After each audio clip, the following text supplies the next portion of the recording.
parfait, impeccable, excellent, génial, irréprochable. Tip top.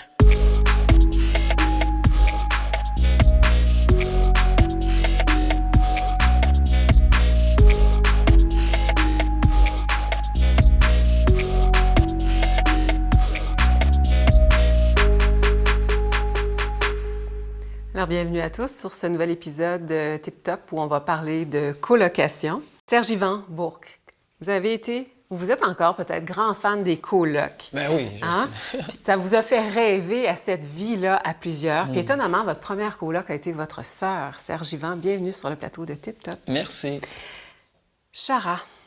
Sharazed Hassen. Plus jeune, vous étiez ultra fan de la série Friends et vous avez, vous aussi, rêvé à cette vie de colocation. Puis c'est en 2004, à Montréal, que votre rêve est devenu réalité. Bienvenue. Merci. Marie-Ève Gagnon, vous avez vécu la colocation, vous avez détesté. Pourquoi? Parce que vous étiez constamment envahi dans votre bulle. Bienvenue. Merci. Au plateau de Tip Top. Serge-Yvan, vous avez une histoire à nous raconter où c'est devenu une solution d'habitation que de vivre ensemble. C'était pas pour des raisons financières, là, c'était juste parce que je voulais pas vivre chez mes parents. Et ça a donné qu'il fallait que ma sœur, qui était chez ma mère, et moi, qui était chez mon père, qu'on se sorte de chez nos parents et qu'on se mette ensemble pour notre premier appartement. Et juste pour vous dire, c'était pas une bonne idée d'être avec ma sœur pour commencer parce que c'était comme si on a été 1 an. Mais si on avait été plus longtemps, on aurait répété les mêmes patterns que nos parents, ce qui fait en sorte qu'il fallait se séparer, comme mes parents ont fait en 88. Merci. Chara? Moi, j'ai été en colocation, alors pas par nécessité financière, mais parce que je trouvais ça vraiment ennuyeux d'habiter toute seule. Parce que ça faisait quelques mois que j'avais immigré, que j'étais installée à Montréal. Et j'avais trouvé ça lourd les premiers temps. Il fallait tout recommencer à faire mon réseau, avoir des nouveaux amis. Et j'ai trouvé ça reposant, réconfortant d'être en colocation pour ça. Nous avons questionné certaines personnes sur l'intégration d'une colocation existante. Voici ce que nous a dit Laurie. Moi, je trouve ça difficile des fois de faire ma place dans une colocation existante parce qu'ils ont déjà des règles ensemble. Je suis quelqu'un quand même d'anxieux. J'ai de la misère à prendre ma place. Moi, ça peut prendre peut-être 3 à 4 mois avant de faire ma place dans une colocation existante. Chara, est-ce que vous avez une histoire à nous raconter à ce sujet? La première colocation que j'ai vécue, donc quand je suis arrivée à Montréal, c'est ça, c'est une personne qui avait un appartement et qui cherchait une colocataire. Alors c'est sûr qu'il y avait déjà beaucoup de petites règles à suivre et que c'était quand même un petit peu pesant. Mais ça n'a pas vraiment créé de l'anxiété, mais en même temps, je ne suis pas restée longtemps. Je suis partie au bout de 3 mois. Nous avons demandé à M. Alexandre Cadieux de Comité Logement Bas-Saint-Laurent ce qui pouvait contribuer à cette problématique d'accès au logement. On l'écoute. Il y avait des crises du logement importantes ailleurs au Québec depuis déjà 4-5 ans. Les chiffres commençaient à montrer que ça s'en venait dans le Bas-Saint-Laurent. Même ce qu'on a vu, c'est des mouvements de population des grandes villes vers des villes de taille plus moyenne. Donc, un autre truc qu'on pense qui n'a pas aidé, c'est le taux de divorce, de séparation qui a augmenté. Là, on voit des ménages, dans le fond, qui se sont séparés. Puis là, on a 2 adultes qui doivent maintenant se chercher 2 logements séparés, mais des grands logements pour pouvoir loger les enfants dans les deux appartements ou les 2 maisons. Dans une ville comme Rimouski, on voit d'ailleurs que c'est un des gros problèmes. Dès qu'on tombe dans la catégorie des 2 chambres à coucher, 3 chambres à coucher et plus, on est à 0,0% d'inoccupation. Marie-Ève, d'entendre ça, ça a quel effet sur vous? Là, on parle pour Rimouski. Est-ce que la Ville va mettre l'épaule à la roue? Là, c'est sûr qu'on parle de la colocation. Ça va engendrer probablement des colocations, là, j'appellerais ça de raison, parce que, dans le fond, on n'a pas de place. Donc, il y a des gens qui vont se regrouper, mais ça peut faire des beaux mélanges, par contre, là, les gens qui sont à l'aise avec ça. Mais bien mal pris, écoute, si je pense à moi, bien mal pris, je le ferais. C'est sûr que c'est dramatique, là, parce qu'on sait qu'au 1er juillet, il y a des personnes qui vont se retrouver à la rue. Moi, c'est ça qui me frappe dans les gens qui nous gèrent. Qu'est-ce qu'ils font? À quoi ils pensent? Parce que les problèmes, on les voit venir, mais on ne réagit pas. Jusqu'à ce que ça devienne dramatique. Monsieur Cadieux de Comité Logement nous a expliqué comment les choix politiques peuvent venir influencer la situation. Justement, on l'écoute. Historiquement, au Québec, il y avait un constat qui était fait que sur le marché locatif, quand on laisse la loi de l'offre et la demande déterminer les prix, ça marche pour une certaine partie de la population. Mais pour les personnes les plus pauvres, on n'arrive pas, le marché privé n'arrive pas à offrir des logements de qualité qui soient abordables. Ce que les gouvernements faisaient face à ce constat-là qui était fait de très longue date, c'est de créer des logements sociaux, des logements communautaires dont les prix du loyer n'étaient pas déterminés par cette loi de l'offre et la demande-là, puis on les réservait pour les personnes les plus pauvres dans notre société. Mais depuis 20 ans, les gouvernements désinvestissent et ne mettent plus les sous nécessaires. Nous avons demandé à certaines personnes s'il y avait des règles à suivre quand on invite quelqu'un à coucher et qu'on est en colocation. Voici ce qu'avait à nous dire Mme Cardinal. Seul truc important, ne jamais sortir les chats dehors. Chara, à part cette consigne de ne pas sortir les chats dehors, est-ce qu'il y aurait d'autres choses à considérer quand on invite quelqu'un à coucher? Garder une petite gêne, là. On est chez la personne qui nous a invités à coucher, mais on est chez d'autres personnes aussi, puis de respecter ça, en fait. Marielle, c'est quelque chose que vous auriez vécu difficilement, peut-être, que votre coloc amène quelqu'un à coucher? Je l'ai vécu. Ce que j'ai trouvé le plus dérangeant, c'est un peu d'être rentré dans leur intimité par la force des choses sans le vouloir. Fait que quand tu as trop de détails, là, c'est beaucoup moins intéressant. Là, tu te sens plus bien. Moi, je n'étais pas bien. Là. Je suis partie parce que je me suis dit non. J'avoue que c'est dérangeant, ça. Je m'excuse pour mes colocs. Mais je veux juste dire que quand moi, en fait, la problématique avec quelqu'un disons, qui vient, c'est le fait que des fois, il peut rester bien plus longtemps. Là. Tu penses l'accueillir pour une soirée ou deux, un ami de passage que, OK, t'as rencontré en France et tout, puis il passe à Montréal, puis finalement, tabarouette, il reste 2 semaines. Fait que, justement, en lien avec les bruits un peu dérangeants, c'est qu'il y a eu une colocation où est-ce que j'étais comme... il y avait juste un rideau qui séparait ma chambre du salon. Fait que là, parce que moi, c'était comme un peu toute ma chambre, mais là, vu qu'on accueillait quelqu'un, bien, il est sur le divan. Si lui, il ramène quelqu'un à coucher, ce qui est arrivé, bien là, c'est comme s'il couchait avec elle dans ma chambre, là. Fait que c'était vraiment désagréable, là. Je le confirme. Plusieurs personnes nous ont donné leur avis sur le code de conduite pour la salle de bain. On les écoute. Toujours nettoyer après usage. Là, ça va être parfait. C'est toujours que le siège de la toilette soit baissé. Tu sais, pour les gars, des fois, ils laissent tout le temps le siège comme pas baissé, puis moi, ça m'énerve. Ce matin, okay, moi, je m'en vais prendre mon bain. Est-ce que toi, tu veux y aller avant? As-tu besoin d'aller aux toilettes? Fait que c'est tout ça une entente tacite. J'ai fait des colocations seulement avec des filles. Fait que les seules choses, moi, c'est les cheveux longs qui traînent partout puis les brosses. Là, ça a toujours été un de mes calvaires. On s'habitue, sans jamais vraiment s'habituer. Il n'y a pas vraiment de code. Là. Je pense que c'est se partager de la salle de bain pour qu'elle reste propre le plus possible. Ça, je pense que ça fait partie d'une game de colocation. Là. On n'est jamais satisfait d'une salle de bain quand tu vas en coloc, je pense. On n'est jamais satisfait d'une salle de bain quand on vit en coloc. Chara, est-ce que vous êtes absolument pour ou absolument contre? Oui, je suis absolument pour. Oui, il y a toujours quelque chose qui traîne, c'est pas parfait. C'est sûr qu'on a nos petites habitudes et les autres ont leurs habitudes à eux. Donc, il y a toujours un petit quelque chose qui vient gêner, Donc, ouais, ça peut être une des raisons là, de chicane, peut-être. Marielle? Ce que je trouvais le plus difficile dans une salle de bain, moi, je pense que c'est plus être à l'aise, d'aller faire ce qu'on a à faire, puis qu'il y a d'autres gens. Moi, ça, là, ça me bloquait complètement. Là, donc, c'est ça. Les odeurs, il y a quelque chose à gérer. Exactement. Là, exactement. Votre truc? Ben du sang bas. Alors, le co-living, un phénomène qui est de plus en plus populaire. Voici ce que les gens viennent nous dire. Je suis allée faire une couple de recherches. Je trouve ça quand même intéressant, mais ça correspond pas à beaucoup de personnes, je pense, encore en ce moment. Moi, personnellement, je serais pas capable. C'est un peu vivre un peu partout et n'importe où en même temps, partager ta vie avec des inconnus solides. Mais à long terme, c'est comme être dans une espèce de chambre de voyageurs, là, centre jeunesse, là, mais genre pour travailleurs autonomes.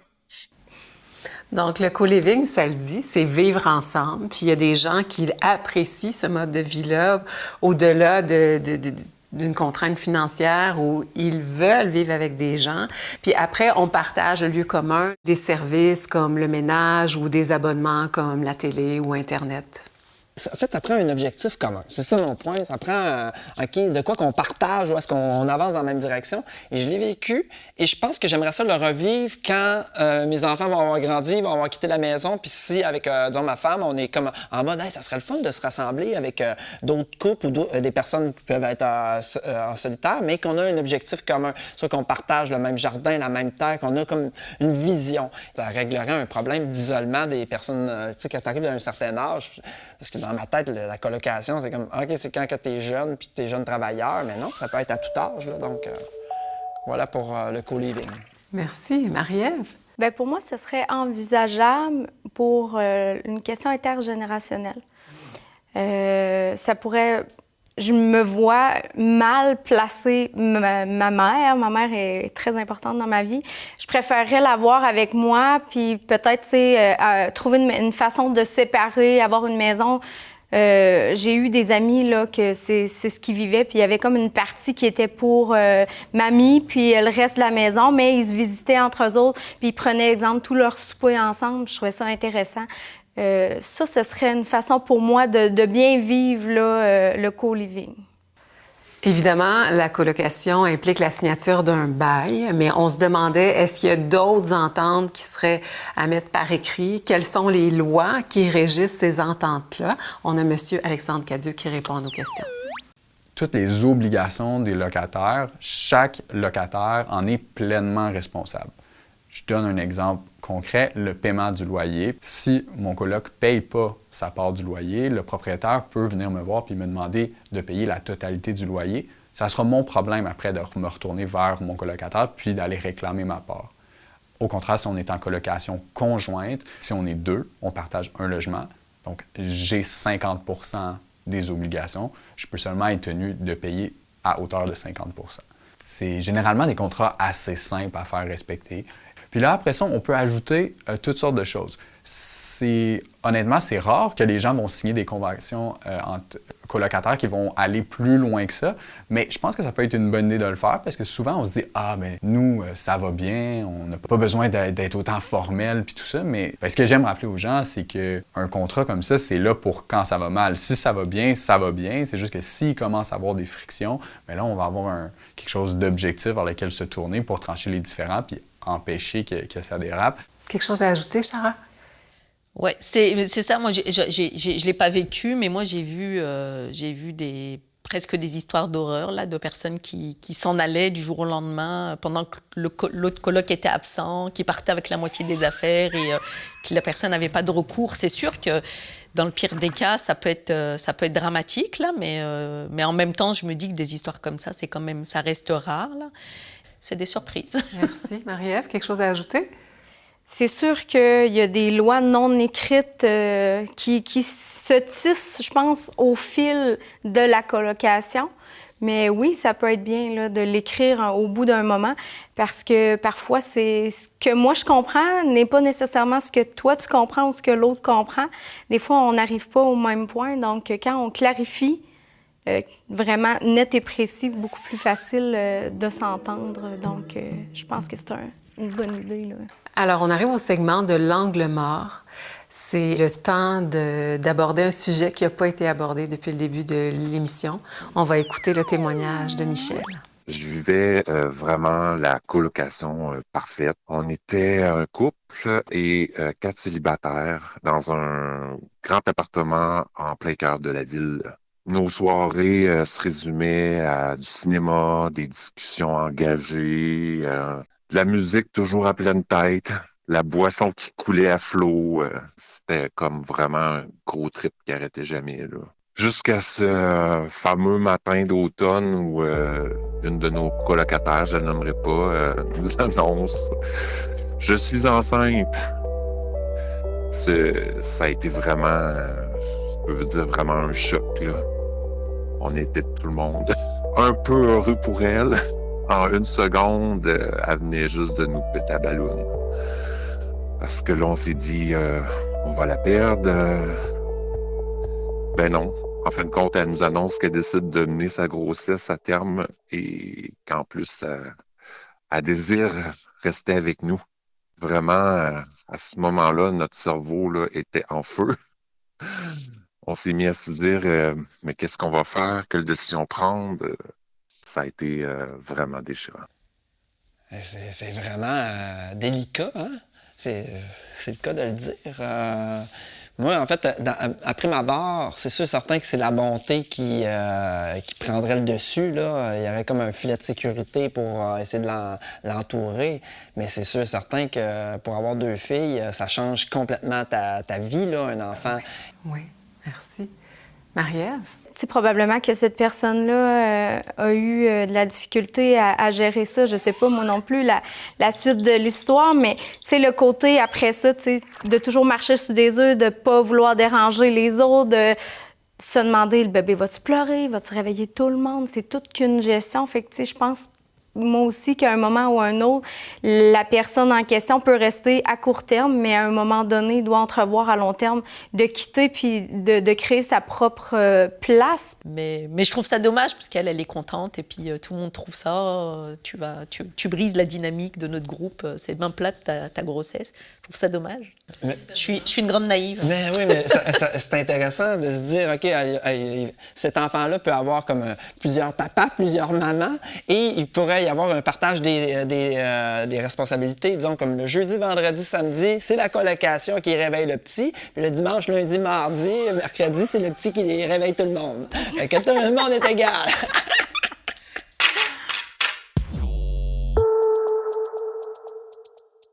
Alors, nous sommes à l'étape du consensus où vous allez devoir discuter et vous entendre sur un des 3 énoncés que je vais vous soumettre.